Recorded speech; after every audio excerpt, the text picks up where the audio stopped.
जय श्री कृष्णा, नमः शिवाय। हम लोग बहुत दिनों से रुद्रम चमकम उनके अध्यायों पर, उनके अनुवाकों पर मनन कर रहे हैं।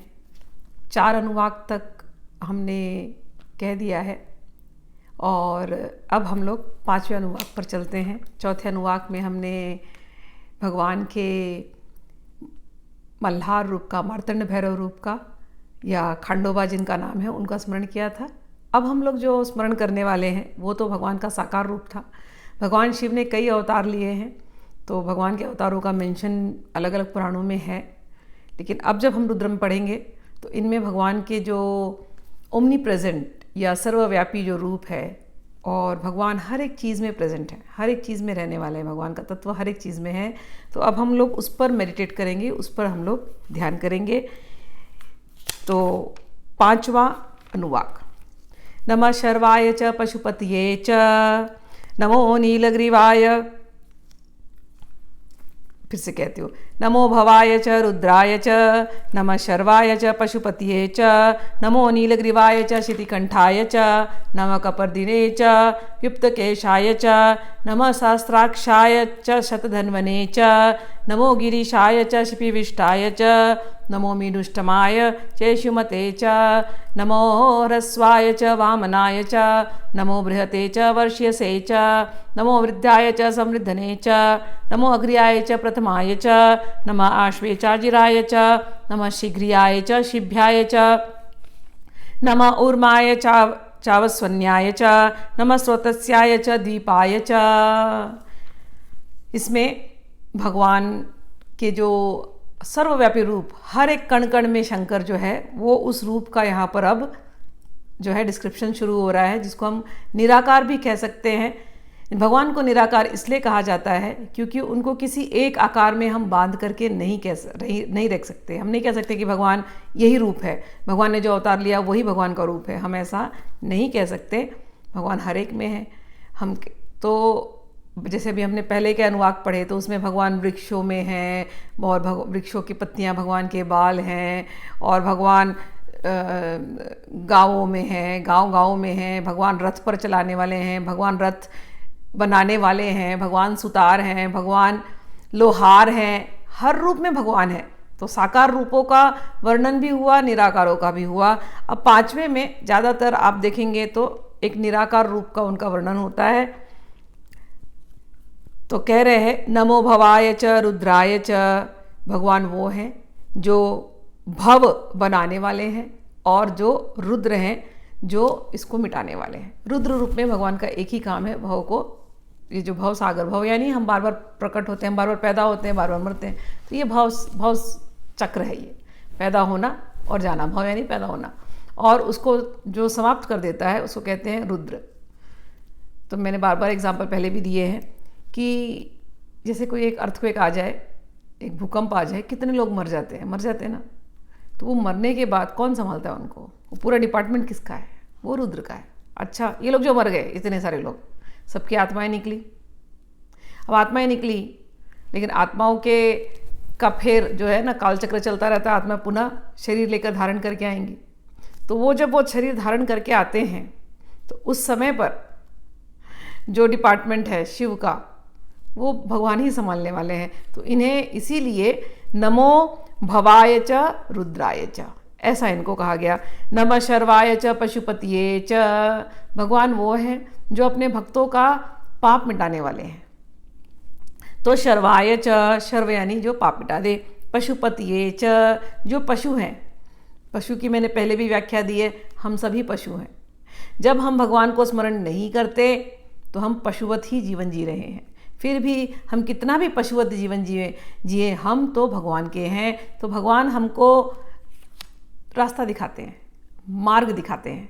तो पशुपतये च, जो हम सबके पति हैं, वो भगवान है। भगवान क्या मार्ग दिखाते हैं? पहले के 2 अनुवाकों में हमने पढ़ा है कि भगवान हमें इस भवचक्र से निकलने का मार्ग दिखाते हैं, मुक्ति का मार्ग दिखाते हैं, ज्ञान देते हैं। भगवान शिव ही गुरु हैं। ठीक, तो रुद्र रूप में वो जो हमारे अटैचमेंट्स हैं संसार के साथ, जो अज्ञान रूप में हमें बांधे रखा है, वो अटैचमेंट्स, वो मोह, वो राग, वो द्वेष, वो क्रोध इत्यादि जो हमने पाल करके रखे हैं, जो हमें बार बार जन्म लेने पर मजबूर करते हैं, रुद्र रूप में भगवान आकर के उन मोहों को काट देते हैं और काट करके फिर हमें ज्ञान देते हैं। ज्ञान दे करके हमें इस भव सागर से मुक्त कराते हैं। ऐसे जो भगवान हैं, मुक्ति के पहले हमारे जितने गलत कर्म हमसे हो गए अनजाने में, काम की वजह से, क्रोध की वजह से, राग की वजह से, द्वेष की वजह से, मद की वजह से, मात्सर्य की वजह से, जलन, किसी से जलन हो रही है और हमने गलत कर्म कर दिए मन से, वाणी से, क्रिया से, तो उन कर्मों के कर्मफल हमको छोड़ते नहीं हैं।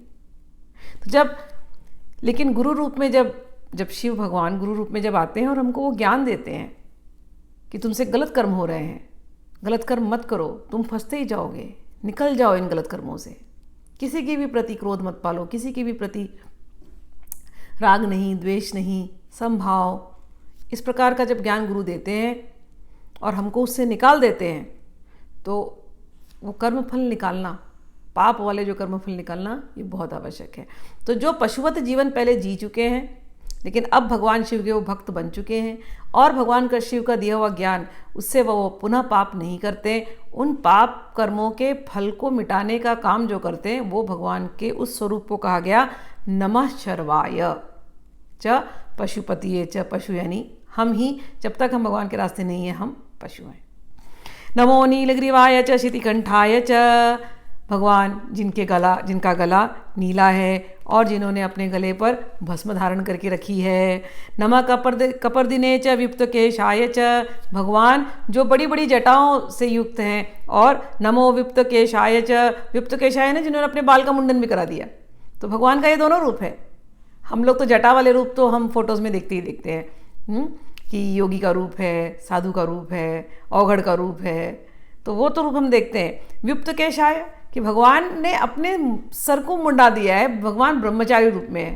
तो भगवान की एक कथा जब आप सुनते हैं, तो जब पार्वती, जब सती ने अपने प्राण त्याग दिए, उसके बाद वो वापस पार्वती बनकर के आई हैं, हिमालय के यहाँ पर पुत्री बनकर के आई। फिर जब वो बड़ी हुई तो उनका तो शिव से ही प्रेम था पहले से ही, तो वो जंगलों में बैठ कर के पत्तियाँ खाली खाती थी और वो उतना सा खा के भगवान का वो प्रार्थना करती रहती थी और खूब तपस्या में लग गई कि मुझे भगवान शिव पति के रूप में चाहिए। उस समय शिव भगवान उनके सामने ब्रह्मचारी रूप में आए हैं और ब्रह्मचारी रूप में आकर के इनको ऐसे ही टेस्ट कर रहे थे, लीला कर रहे थे और लगे पार्वती के सामने शिव जी की बुराई करने। पार्वती जी को आया क्रोध कि आप ऐसा कह नहीं सकते, और उस क्रोध में थोड़ी तुम्हें मैं हुई इन दोनों की, लेकिन भगवान की तो ये लीला थी। और पार्वती जी ने कहा वो जैसे भी हैं आप उनका अनादर मत कीजिए, आप यहाँ से कृपा करके जाइए, मैं तो उन्हीं को ही अपना वर बनाऊंगी, वही मेरे पति हैं। और भगवान ने फिर अपना जो असली वेश है, शिव वाला वेश, वो भगवान ने वहाँ पर प्रकट किया और उनको अपनी पत्नी रूप में स्वीकार किया। तो ये भगवान ब्रह्मचारी बनकर के ही भी आए हैं। तो भगवान शिव का ये भी एक बड़ा सुंदर सा ब्रह्मचारी वाला रूप है। नमः सहस्राक्षाय च शतधन्वने च। हे भगवान, आपकी हजारों आँखें हैं, हजारों क्या सैकड़ों आँखें, हर घट में भगवान है। हाँ, हर एक शरीर में भगवान है ना। तो हर शरीर में जितनी आँखें, वो भगवान ही तो देख रहे हैं। हर एक के अंदर, हृदय के अंदर भगवान शिव साक्षी बन करके बैठे कि नहीं बैठे। तो कितने लोग, जितने लोग जन्मे हैं, सबके नेत्रों से कौन देख रहा है? भगवान शिव। तो इसीलिए कहते हैं नमः सहस्राक्षाय च। हर रूप में भगवान आप हैं, आपकी हजारों हजारों आँखें हैं। सहस्त्र कहते हैं, लेकिन कहने का अर्थ है कि अनगिनत। नमो शतधन्वने च। आपके पास बहुत सारे धनुष हैं। नमो गिरीशाय च शिपिविष्टाय च। आप पहाड़ों में रहने वाले, पहाड़ों के ईश हैं। शिपिविष्टाय च, आप ब्रह्मज्योति हैं। नमो मेरुष्टमाय चेशुमते च। आप ही वो हैं जो वर्षा देते हैं और आप हैं जो बाण लेकर के इन पहाड़ों में घूमते रहते हैं। नमो रस्वाय च वामनाय च। आप छोटे भी हैं और छोटे क्या, आप वामन भी हैं। नमो बृहते च वर्ष्यसे च। मतलब कहने का अर्थ है कि पहाड़ में रहने वाले ये हर जगह घूमते हैं भगवान, और भगवान छोटे हैं, और भगवान छोटे से भी छोटे हैं, जो हमको दृष्टिगोचर नहीं है, जो हमको दिखाई नहीं दे रहा। अगर एक बैक्टीरिया हमें दिखाई नहीं देता, ठीक, तो भगवान उस बैक्टीरिया के अंदर भी है। इतने छोटे छोटे से छोटे सी चीज़ में और बड़े से बड़े के भी जो मालिक हैं गिरीश, उनको कहते हैं भगवान शिव। उन सबको नमस्कार है, नमस्कार है। नमो बृहते च वर्ष्य से च, आप बृहत हैं, लार्ज, और वर्ष्य से च, आपके अंदर सारे सद्गुण हैं। आप नमो वृद्धाय च समृद्धवने च, आपको नमस्कार है, आप सबसे वृद्ध हैं और आप हमेशा बढ़ते ही रहते हैं, आपको नमस्कार है। वृद्ध का अर्थ ये नहीं है कि जैसे हमारे हम लोग तो मनुष्य योनि में हैं, तो हम वृद्ध हो गए तो हमारा तो सब समाप्त होने वाला है, लेकिन भगवान वृद्ध हो गए तो समाप्त नहीं होने वाला है, उनकी उम्र बढ़ती ही जाती है, बढ़ती ही जाती है, बढ़ती जाती है। तो नमो वृद्धाय च समृद्धवने च, आप वृद्ध हैं और आप बढ़ते ही जाते हैं, बढ़ते ही जाते हैं, बढ़ते ही जाते हैं। नमो अग्र्याय च प्रतिमाय च, आप अग्रणी हैं। जब ये सृष्टि बनी उसके पहले भगवान आप आए, तो आपको नमस्कार है। आप ही सभी देवताओं के अंदर प्रथम है, आपको नमस्कार है। नमो आश्वे चाजिराय च, आप सर्वत्र फैले हुए हैं और आप तेजी से चलने वाले हैं। जैसे कि तेजी से चलने वाले यानी देखो, पहले वहाँ पर भगवान को कहा शिपी विष्टाय, मतलब आप बिजली की तरह हैं। और सबसे तेज क्या चलता है? बिजली चलती है ना, बहुत तेज जैसी बिजली चलती है। तो वो ये कह रहे हैं कि सबसे तेज चलने वाले, जो कुछ भी आप जीवन में तेज सोचते हो ना, कहीं भी कुछ, तो उसके अंदर किसका वास है? शिव जी का वास है, रुद्र का वास है। तो आप वो हैं जो तेजी से चलते हैं। आगे, नमः शीघ्रियाय च शिभ्याय च, नमः ऊर्म्याय चावस्वन्याय च, हे भगवान आप जो है आप लहरों में हैं। कहीं कहीं आप पहाड़ों में चले जाए तो ऐसे ऐसे गंगा जी को आप देखेंगे ना, तो गंगा जी या कोई भी नदी पहाड़ों से जब निकलती है तो छोटे छोटे उसके क्या स्ट्रीम्स कहते हैं, वाटर स्ट्रीम्स, और तो उस वाटर स्ट्रीम्स में उनके अंदर जो लहरें हैं वो आप ही हैं भगवान। आप पहाड़ों से देखेंगे अलग अलग जगह से झरना गिर रहा है, धारा, जल की धारा, और वो अलग अलग जगह से जा रही है धाराएं। तो ये जितनी जल की धाराएं और जितने ये झरने हैं, हे भगवान वो आप ही हैं। और जल की धाराएं जाकर के ये कहीं मिलती हैं, वहाँ पर बड़ा नदी बन जाता है। वो जो बड़ी नदी है भगवान, वो है भगवान आप ही हैं। तो अगली बार आप जब जल की धारा देखें तो भगवान शिव को स्मरण करें, नदी देखें तो भगवान शिव को स्मरण करें, ये भगवान का रुद्र रूप ही है। नमो उर्माय चावस्वन्याय च, आप ही हैं जो समुद्र में ज्वार भाटा आती है ना, वो आप ही हैं। और आप ही वो हैं, जैसे आप मानसरोवर चले जाइए, मानसरोवर में पानी एकदम स्टिल। आप लद्दाख चले जाइए, पेंगोंग लेक देखेंगे, एकदम स्टिल, एकदम हिलता ही नहीं पानी। तो जब वो पानी एकदम ऐसे स्थिर रहता है, उसमें भी भगवान आप ही हैं। और पानी जब तेजी से चलता है, ज्वार भाटे आ रहे हैं पानी के अंदर, लहरें तेजी तेजी ऊंची ऊंची लहरें आ रही है पानी के अंदर, हे भगवान वो भी आप ही हैं, आपको नमस्कार है। नमः स्रोतस्याय च द्वीपाय च, हे भगवान आप ही हैं जो सारे स्रोतों में हैं, जो जल की जितने स्रोत हैं सभी के अंदर आप ही हैं। और इन जल स्रोतों के अंदर जहाँ जहाँ पर भी द्वीप है, हे भगवान शिव वो आप ही हैं, हे रुद्र आप ही हैं। आपके इन समस्त रूपों को बारंबार नमस्कार है। ये हुआ 5वां अनुवाक। अब हम लोग 6वें अनुवाक पर भी चलते हैं। नमो ज्येष्ठाय च कनिष्ठाय च, हे भगवान आप सबसे ज्येष्ठ हैं और आप सबसे छोटे हैं, कनिष्ठ, यंगर। नमः पूर्वजाय च पराजाय च, हे भगवान आप ही सबसे पहले पैदा हुए और आप ही हैं वो जो बाद में पैदा होते हैं। मतलब जब से सृष्टि आई है आप हैं, सृष्टि नहीं है तो भी आप हैं, आपको नमस्कार है। नमो मध्यमाय चापगल्भाय च, नमो जगन्याय च बुद्धिनाय च, हे भगवान सृष्टि जब प्रारंभ हुई आप थे, सृष्टि के बाद भी आप थे, सृष्टि के मध्य में भी आप हैं, जब तक ये सृष्टि है इसके जड़ में भी आप ही हैं। नमः सोभ्याय च प्रतिसर्याय च, हे भगवान आप जब ये सृष्टि पैदा हुई, इसमें जो धरती बनी उस धरती में भी आप ही हैं। और जब ये सृष्टि बनी उसमें 14 लोक बने, उन 14 लोकों में भी आप हैं। तो आप ही सभी लोकों में हैं, आप ही सभी भुवनों में हैं, आप ही इस धरती पर हैं, ये सब कुछ आप ही का स्वरूप है। नमो याम्याय च क्षेम्याय च, हे भगवान आप नरकों में भी हैं, वहाँ आप यमराज का स्वरूप लेकर के दंड देते हैं। क्षेम्याय च, हे भगवान आप स्वर्ग में भी हैं, वहाँ जब जीव मर कर के स्वर्ग में जाते हैं, स्वर्ग का आनंद लेते हैं, वो आनंद देने वाले आप ही हैं। नमः उर्वाय च खल्याय च, हे भगवान आप बागों में हैं, आप सभी बगीचों में खलिहानों में हैं। नमः श्लोक्याय च वत्सन्याय च, हे भगवान जितने वेदों के श्लोक हैं वो आप ही की स्तुति करते हैं, तो इन वेदों में आप हैं, और वेदों से जिनको समझा जाता है जो वेदांत हैं, हे प्रभु हे भगवान वो आप हैं। नमो वन्याय च कक्ष्याय च, हे भगवान आप ही वन हैं, फॉरेस्ट, और कक्षाएँ आप ही वहाँ के जो इतने बुशेस हैं, जो झाड़ियाँ होती हैं जंगल में, तो वो सब आप ही हैं। नमः श्रवाय च प्रतिशर्वाय च, हे भगवान आप ही साउंड हैं, यानी आवाज़। जब आप पहाड़ों में जाते हैं तो आप आवाज़ करते हैं, तो पहाड़ों में से ऐसे हर जगह से आवाज़ आती है इको होकर के, ठीक है ना। तो कह रहे हैं हे भगवान वो आवाज़ आप हैं, और आवाज़ की जो ये प्रतिध्वनि आती है, ध्वनि और प्रतिध्वनि ये दोनों आप ही हैं। एक बात समझ लेना, कहीं आवाज़ ना आए फिर भी कभी आप पहाड़ों पर जाकर के बैठना, कभी ऊंचे पहाड़ों पर आप देखेंगे कोई आवाज़ नहीं है, कभी उधर ध्यान करना, तो ऐसे हवा चलती है पहाड़ों के अंदर से, और हवा टकराते हुए कहीं कहीं जाती है पहाड़ों को, और उसके अंदर से एक साउंड आता है, कभी मेडिटेट करना उसके ऊपर। वो जो साउंड है एक ऐसे आपको लगेगा जैसे समुद्र का साउंड है, समुद्र में तो साउंड आता ही आपको सबको पता है एक वो, लेकिन यही साउंड पहाड़ों में भी आता है। तो वो जो साउंड, और बार बार घूम घूम के आ रहा है हर जगह से, वो साउंड, वो ध्वनि, वो भगवान की ध्वनि है, और वही ध्वनि ओम की ध्वनि जैसी लगेगी।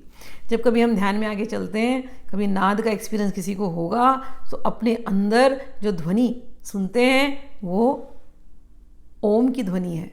और हमने पहले पढ़ा है ओम ही साक्षात भगवान शिव का स्वरूप है। आप शिव पुराण पढ़ेंगे तो ओम नमः शिवाय ये भगवान का मंत्र है। तो ओम को सूक्ष्म प्रणव कहा गया, और कहते हैं ओम ही भगवान शिव का स्वरूप है, और नमः शिवाय वो भी भगवान शिव का स्वरूप है, वो स्थूल प्रणव है। तो जो सूक्ष्म ध्वनि ओम, ये पूरे ब्रह्मांड में है, और ये हमारे अंदर भी है। वो जो ध्वनि सुनाई देती है, और सुन करके बारंबार उसकी ही इको सुनाई देती है, वो ध्वनि और वो प्रतिध्वनि, वो दोनों आप ही हैं। नमो आशुषेणाय च आशुरथाय च, हे भगवान जितने कहीं सेना चलती हो तो सारे सेना जो है उसमें आप ही हैं, और जो लोग रथ पर बैठे हुए, ये पूरी सेना जो चलती है, छावनी जहाँ पर भी बैठी होती है, वो सब कुछ आप ही हो। नमः शूराय चाव बिंदते च, आप ही शूर हैं और आप ही राजा हैं। नमो वर्मिणे च वरुथने च, आप शूरवीर हैं, और आप जितने शूरवीर हैं वो कवच पहनते हैं, उन रूपों में आप ही हैं। आप ही हैं जो रथ पर बैठ कर के शूरवीर की तरह युद्ध पर चलते हैं। हे भगवान उन शूरवीरों में, उन सभी स्वरूपों में आप ही हैं। नमः है आपको। नमो बिल्मने च कवचिने च, हे भगवान आप वो हैं जो जैसे शूरवीर लड़ने जाते हैं तो वो सर के ऊपर एक हेलमेट डालते हैं, तो कहते हैं वो जो हेलमेट डाले हैं वो सब कुछ आप ही हैं। और आप ही हैं जो मंत्रों से जो कवच बन करके, कवच हम जैसे हनुमान कवच पढ़ते हैं, नरसिंह कवच पढ़ते हैं, दुर्गा कवच पढ़ते हैं, ये कवचों में जो पावर है जो हमारी रक्षा करती है, कह रहे भगवान वो जो कवच हैं, चाहे ये शूरवीरों के हों चाहे वो भक्तों के हों, ये कवच भगवान आप ही हैं। हम भक्त जब भगवान के रास्ते चलते हैं तो बहुत तकलीफ़ें आती हैं, लेकिन उस तकलीफ़ में जो हमारा रक्षा करता है वो है भगवान, कवच बन करके हमारी रक्षा करते हैं। तो कह रहे हैं वो सारे कवच आप हैं, और यदि कोई कवच पड़ता है तो कवचों के अंदर की शक्ति आप है। नमः श्रुताय च श्रुतसेनाय च, हे भगवान आपकी बात सब सुनते हैं, आप सबसे फेमस हो, आप सबसे प्रसिद्ध हो, और आपकी सेना वो भी सबसे प्रसिद्ध है। नमो दुंदुभाय च हन्याय च, हे भगवान जब युद्ध में बड़े से जब युद्ध का घोष होता है तो वहाँ पर बड़े बड़े ड्रम्स बजाए जाते हैं, तो वो घोष जो है वो आप ही हो, और वो जो ड्रम्स के ऊपर जो लकड़ी बजती है वो लकड़ी भी आप ही हो। नमो धिष्णवे च प्रमृषाय च, हे भगवान आप वो हो जो कभी युद्ध से पलायन नहीं करते, और आप ही वो हो जो युद्ध में जितने डिटेक्टिव्स होते हैं ना, स्पाई और जो डिटेक्टिव्स यानी जासूस लोग जो होते हैं, जाकर के दुश्मन के बारे में जो पता लगा करके आते हैं, कहते हैं वो जासूस के रूप में भी आप ही हो। नमो दूताय च प्रहिताय च, आप ही दूत हो, आप ही सेवक हो। नमो निशिंगणे च शुद्धमते च, आप वो हो जिसके हाथ में तलवार है और तीरों का तरकश है। नमस्तीक्ष्णवे चायुधने च, आपके पास बड़े बड़े तीक्ष्ण बाण हैं और आपके पास और भी बहुत सारे शस्त्र हैं, आपको नमस्कार है। नमस्वायुधाय च सुधन्वने च, आपके पास जितने अच्छे शस्त्र हैं, अस्त्र हैं, वो सब आपके पास हैं, और आपके पास एक बहुत सुंदर धनुष है। नमः सुत्याय च पथ्याय च, हे भगवान आप वो हैं जो हर रास्ते में चलते हैं और बड़े चौड़े रास्तों पर भी आप ही चलते हैं। नमः काट्याय च निप्याय च, हे भगवान आप वो हैं जो नालियों में जो पानी चलता है, जल चलता है, वो आप ही हैं, और छोटे छोटे जो स्ट्रीम्स होते हैं उसके अंदर भी जो जल होता है, जलधारा, वो आप ही हैं। नमः सुद्याय च सरस्याय च, हे भगवान आप जो हैं नदी हैं, और आप पोखरा जो छोटा सा है वो भी आप ही हैं, सरोवर भी आप ही हैं। नमो नाद्याय च वसंत्याय च, हे भगवान छोटा सा सरोवर और छोटी सी नदी, ये सब कुछ आप ही हैं, और कोई लेक हो बड़ा सा वो भी आप ही हैं। नमः कूप्याय च वट्याय च, हे भगवान कूप यानी कुआं, हे भगवान कुआं भी आप ही हैं, और कहीं से पानी निकल रहा हो, कोई स्प्रिंग हो, वो भी आप ही हैं। नमो वर्षाय च वर्षाय च, हे भगवान वर्षा जो है वो भी आप ही हैं, जिन जगहों पे वर्षा हो रही है वहाँ पर भी आप रहते हैं, जिन जगहों में वर्षा नहीं हो रही है हे प्रभु वहाँ पर भी आप ही रहते हैं। नमो मेघ्याय च विद्युत्याय च, हे भगवान आप ही मेघ हैं, और मेघ में जो बिजली चमकती है वो भी आप ही हैं। नमो इंद्रियाय च तप्याय च, हे भगवान आप ही शरद ऋतु में जब आसमान एकदम साफ होता है, वो आकाश का जो साफ रंग है शरद ऋतु का, वो भी आप ही हैं। शरद ऋतु में कभी कभी सूरज दिखाई देता है और कभी कभी वर्षा होती है, उस समय पर जो झांकी होती है प्रकृति की, वो प्रकृति वर्षा साथ में और सूरज दिखाई देना, वो भगवान आप हैं। नमो वात्याय च रेशमियाय च, हे भगवान आप ही वो हैं जब कभी बारिश बहुत मूसलाधार बारिश होती है तो मूसलाधार बारिश के रूप में भी आप ही हैं, और कभी जब बारिश के पहले जब हवा तेज से बहती है और सब कुछ तहस नहस करके जाती है, खिड़कियां हिला देती है, पेड़ों को तोड़ देती है, कभी होता है ना बारिश के पहले खूब बारिश, ऐसे हम घर से बाहर निकलते हैं, कपड़े अंदर रखो नहीं तो कपड़ा उड़ जाएगा तो वो जब सीजन होता है तो वो भी कह रहे हैं कि भगवान वो आप ही हैं। नमो वास्तव्याय च वास्तुपाय च, हे भगवान आप ही वास्तु हैं, वास्तु पुरुष हैं जो किसी घर की रक्षा करते हैं, और उस घर को बनाने के लिए जितनी भी मटेरियल लगी है हे प्रभु वो आप ही हैं। मैं बार बार कहती हूँ जब कभी घर की बात आती है तो इस शरीर को सोचना, ये शरीर ही 5 भूतों से बना हुआ है, 5 मटेरियल लगे और 3 पिलर हैं इसके, 3 गुण के, सत्व रजस तमस, इससे ये खड़ा हुआ है, और इसके अंदर बहुत लोग रहते हैं, मन मनसा काम क्रोध इत्यादि, ये पूरा परिवार हमने घर अंदर बना करके रखा है। तो इसको जो गार्ड करने वाले हैं वो कौन है? कहते हैं हे रुद्र भगवान वो आप ही हो, आप ही इस शरीर रूपी घर का वास्तु पुरुष हो। हे रुद्र भगवान आपके इन विभिन्न रूपों को बारंबार नमो नमो नमो नमो नमो नमो बारंबार नमस्कार है, बारंबार नमस्कार है, बारंबार नमस्कार है। इस प्रकार 6वां और 7वां अनुवाद समाप्त हुआ। जय श्री कृष्णा, नमः शिवाय।